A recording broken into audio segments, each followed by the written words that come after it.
You're listening to Festival Grasp, a podcast diving into the business and culture of the music festival world.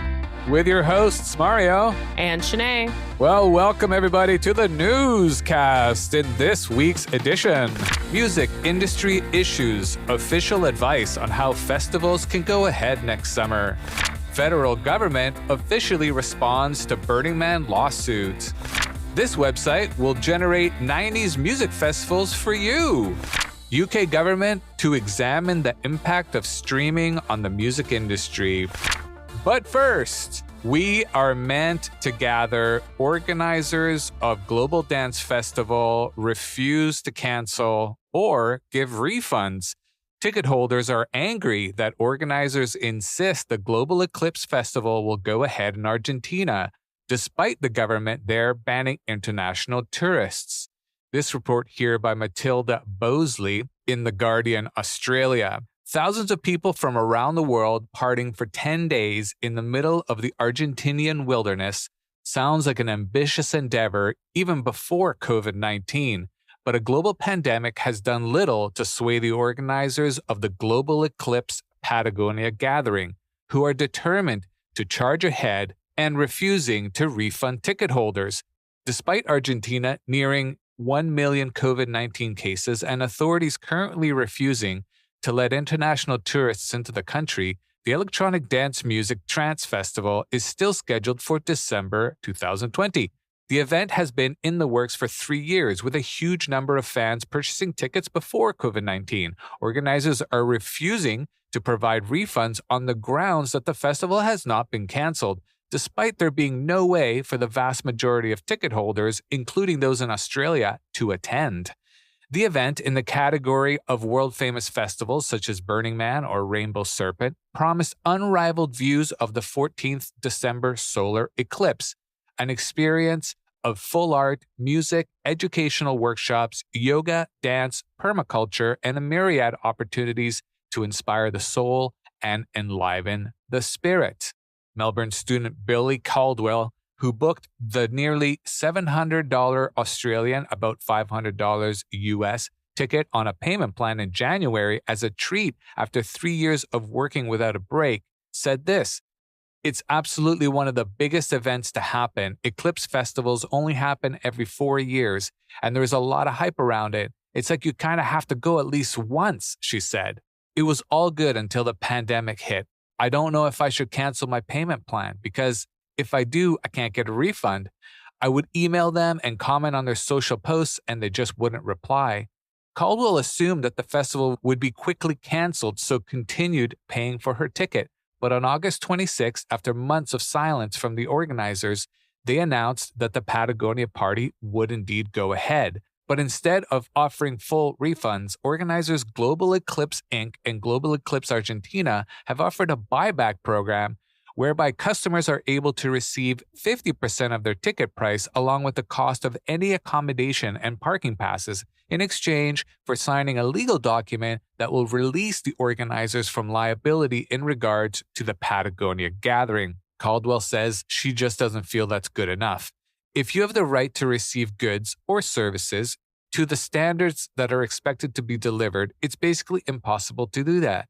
If we're not able to go to Argentina and to go to a festival, I feel like we should be entitled to a free 100% refund, she said. Caldwell did receive a short, personalized response email from the company on September 7th advising her of when the buyback program would end.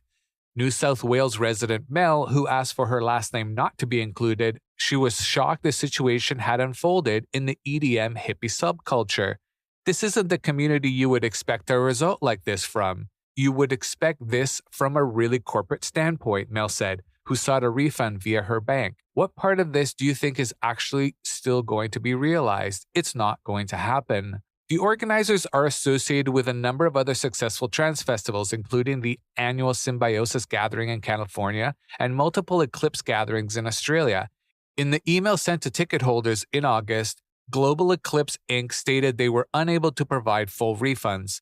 "We've had requests to refund the money, but it's just not possible to retrieve sunk costs for labor, and niche physical assets are not easy to sell in the downtrodden Argentine economy," the email read. Humans are social beings. Isolation has taken a toll on all of us. We are meant to connect and we are meant to gather. We plan to do it safely in the best way possible. We are producers with decades of experience who are 2.5 years into a 3-year project, and we've learned to prepare for permutations of earth, wind, and fire, but none of us had global pandemic on our 2020 bingo card. The company noted in another email that ticket sales were final, no refund passes for a rain or shine event.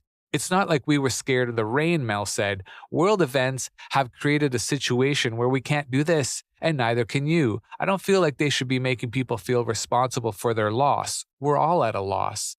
Caldwell and Mel both opted not to proceed with the buyback program. Instead, Caldwell lodged a dispute with her bank the day the buyback scheme was announced, but she has not heard back. One of the chief complaints among potential attendees is the lack of transparency regarding the current state of the festival. Despite the event now being less than 2 months away, we are unable to find a publicly available list of artists booked to play. Those who still wish to attend have been asked to sign an attendance waiver. With one of the highest infection rates in the world and a death toll of over 25,000 and a fragile economy, Argentina is already feeling the strain without the risk of potentially infectious foreigners attending a festival. I don't think it would be ethical for wealthy Westerners to be taking coronavirus to vulnerable places, Mel said. Argentinians have also been subject to one of the longest and strictest lockdowns in the world, with regular internal flights set to resume for the first time since March this week. Social gatherings have been periodically banned and a huge number of major events canceled in order to curb the virus's spread. The festival is being held near the small town of Las Coloradas, which has a population of under 1,000 and is 4 hours from the nearest major city of Buenos Aires. The festival's website also boasts about the site's lack of mobile reception, raising questions of how effective communication would be in the event of an outbreak, and contact tracing. In an email, the organizers note the site is ready to host thousands of safely distanced people. Caldwell said this decision made her doubt the company's philosophy. I think that it really brings to light the question of their integrity and how much they actually do care about their attendees, if you're putting people at risk like that. Lisa Spagnolo, an expert in international commercial law from Monash University, said that if the festival does go ahead, it's unlikely ticket holders will be eligible for a refund. The problem is that the consumer is getting exactly what they bargained for, exactly what they paid for, but they simply cannot make their own way to the event, she said. But depending on which country's law is applied, Spagnola said this could be considered a force majeure or hardship situation, meaning circumstances have drastically changed since the purchase was made. In this case, there may be a legal scenario where the costs are split between the provider and the consumer. Spagnola said documents such as the buyback contract are common in the legal field and a form of settlement payment used to end a dispute claim, but not all members of the EDM community are upset with Global Eclipse Inc. Some, like Yuri Shamis, were happy to let the company use the other 50% of their ticket fee to cover sunken costs. I can only imagine the amount of effort that goes into putting on a festival like that, Shamis said. I know that their heart is always in it, and I know that they didn't set out to screw anyone over. I don't feel like there has been any moral wrongdoing. Now, in my opinion, I have been to their events going back to 2016, that being Symbiosis, and then, of course, at their Oregon Eclipse gathering in 2017. And they, at that time, were very clear that their next 3 years were going to be spent committed to providing this amazing experience of another eclipse in the Patagonia region in southern Argentina. I can't help but side with Shamis here. And to be honest, I don't think there's an easy solution here any way you look at it. If indeed you needed the money back for your own hardships, that is difficult. And the festival probably should have some kind of leniency towards that. However, in this situation where they are caught between a rock and a hard place, it's difficult to see where this fine line is of them having to borrow money to pay people back and essentially go bankrupt. It's happened this year many times where the festival's attendees have been left a little bit on the lurch and on the hook for the tickets that they purchased. This is a festival that unfortunately cannot allow for the ticket to be used for next year, as the Eclipse comes around every 4 years. I think what's happening here is that their heart is so into this that they can't bear to call it off, even if it seems like they really should. I mean, who are they going to have come to their festival? They will be able to entertain the locals and potentially people who were already in the country, people from Brazil, people from Mexico, but there's no flights being allowed into Argentina, and I don't see them being lifted anytime soon. The country is in a lockdown. It's completely closed. And from all accounts on websites, it's until October 25th until they reassess the situation. But I don't see that changing. They're being hard hit. And I think the only way is up in terms of cases, unfortunately, as we go into the colder fall months and then into the winter.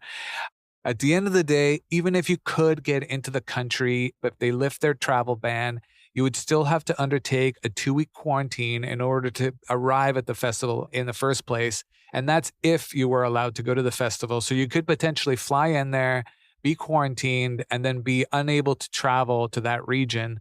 The risk is high. I would take the 50% refund or leave the entirety of the ticket with them. They will bring us more festivals in the future. I do trust these producers. I think they're world class. I've been to many of their festivals. And I would expect nothing short of a massive thank you to ticket holders with future events to come and potential discounts. Be sure to keep tuning in weekly for our music festival newscast and subscribe to our Deep Dives, our bi-monthly in-depth topical discussion show with interviews and guests that will bring you insight and knowledge. Link in the show notes. Next up, federal government officially responds to Burning Man lawsuit. In July, it was reported that Burning Man organizers were moving forward with the lawsuit against the federal government, alleging in part that they'd been forced to pay excessive permit and land use fees. Now, the Department of Interior has formally responded to the allegations.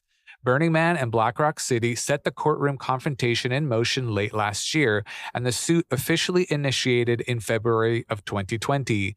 It's alleged in the high-profile complaint that the DOI levied excessive, unjustified, and unreasonable permit costs against the Burning Man organizers between 2015 and 2019, to the tune of $18 million.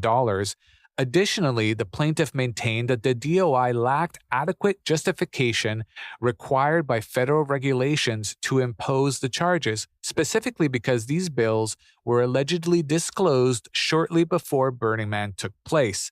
With the 9-day-long event requiring year-round work from a full-time team, organizers say that they were compelled to accept the last-minute costs as outlined.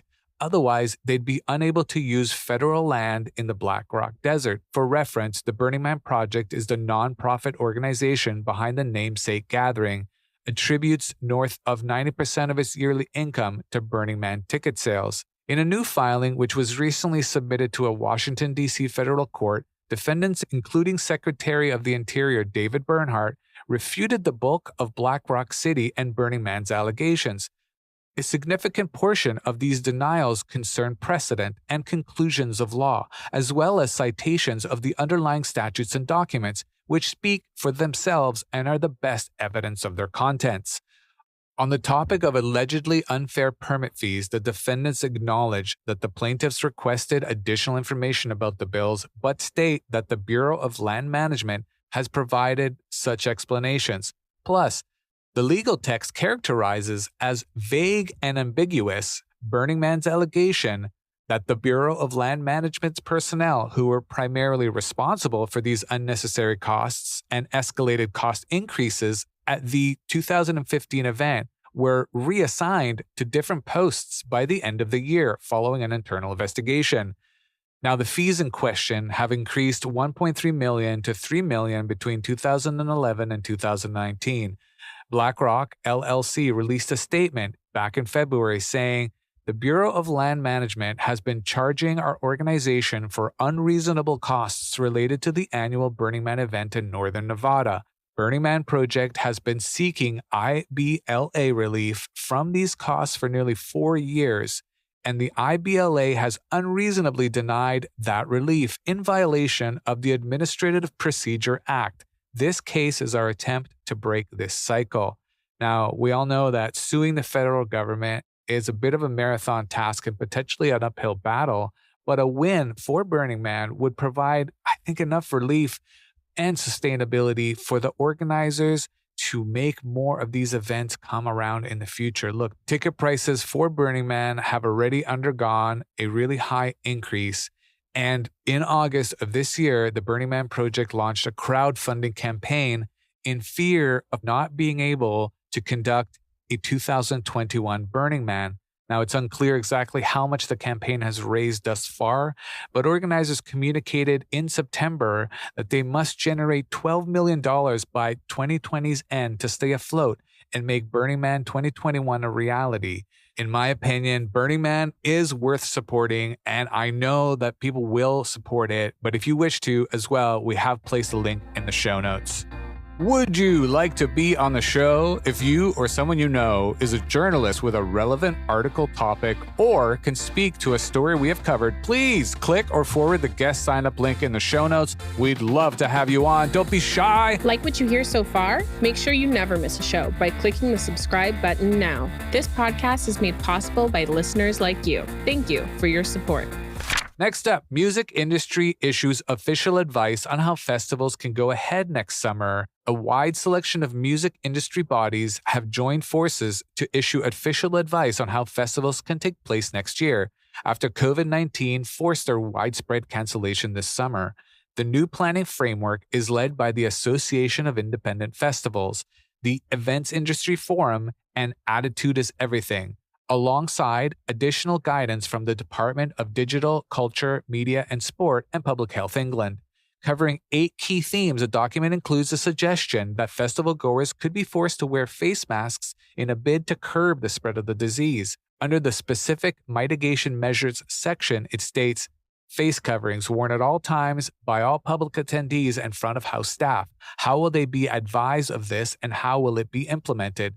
It also focuses on the suggestion that the Track and Trace app could be key to permitting entries to festival next year. There could well be an expectation that festival organizers embrace the NHS test and the Trace system and other HMG initiatives in their policies and procedures, the advice states.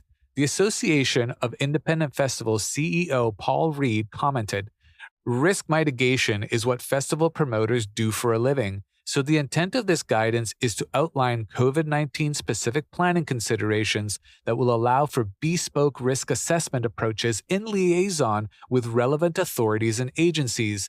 The latest advice comes after Readings and Leads boss Belvin Ben said that testing will prove key in both events taking place this summer.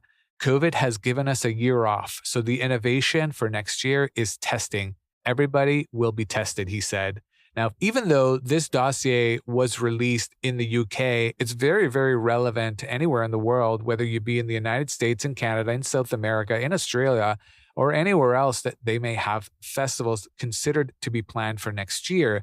It says here in continuation, festival organizers will therefore have to remain agile in their thinking regarding issues such as social distancing when planning for and delivering their festivals in the new year. In particular, festival organizers will need to consider whether their festivals are indeed operationally feasible and economically viable under the existing and predicted social distancing guidelines. If they consider that they are viable, then festival organizers will have to consider whether they will be willing to proceed at their own risk when operating with a potential raft of new and additional COVID-19 safety measures being required. This is really dire indeed because music festivals have a minimum planning time of about 6 to 9 months, and sometimes even longer, but that's minimum. They need to book acts, they need to book resources, they need to book the space and the land, and they need to pay for insurance. They need to get a lot of gears churning. That's why it's difficult for festivals to refund tickets if the festival were to be canceled, and that's why most festivals stipulate that it's a rain or shine event and tickets are non-refundable. Now, we all know this guidance is for the benefit and safety of people at the festival. including but not limited to staff, the crew, the contractors, the performers, paying public attendees, and playing public attendees with accessibility requirements. I think running music festivals in 2021 and potentially even into 2022 is going to be one of the hardest jobs around, simply because it relies so much not only on the confidence of the attendees and the demand of the ticket sales, but also of the ability to actually go forward without sizable restrictions. And if we're going to go into 2021 keeping festival sizes extremely low, they're not going to be financially viable. We've already covered this in previous episodes where we've discussed other articles stating that small festival sizes could crush the viability and profitability of the festival, which means that they just will not happen. Now, festivals with the ability to go forward with a 2021 event and also augment that with a well-done online digital presence, much like Tomorrowland did, and of course the Burning Man Multiverse as two comparisons.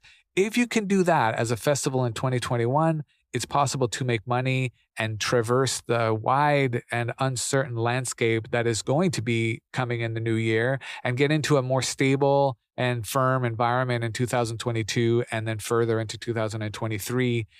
But listen, everyone, if you thought planning a music festival was already an Herculean task, which it is, it just got a lot harder. All right, this website will generate 90s music festivals for you. With every refresh, Monkion's 90s festival generator creates random music festival lineups and posters. Every artist name links to archive footage of a live performance.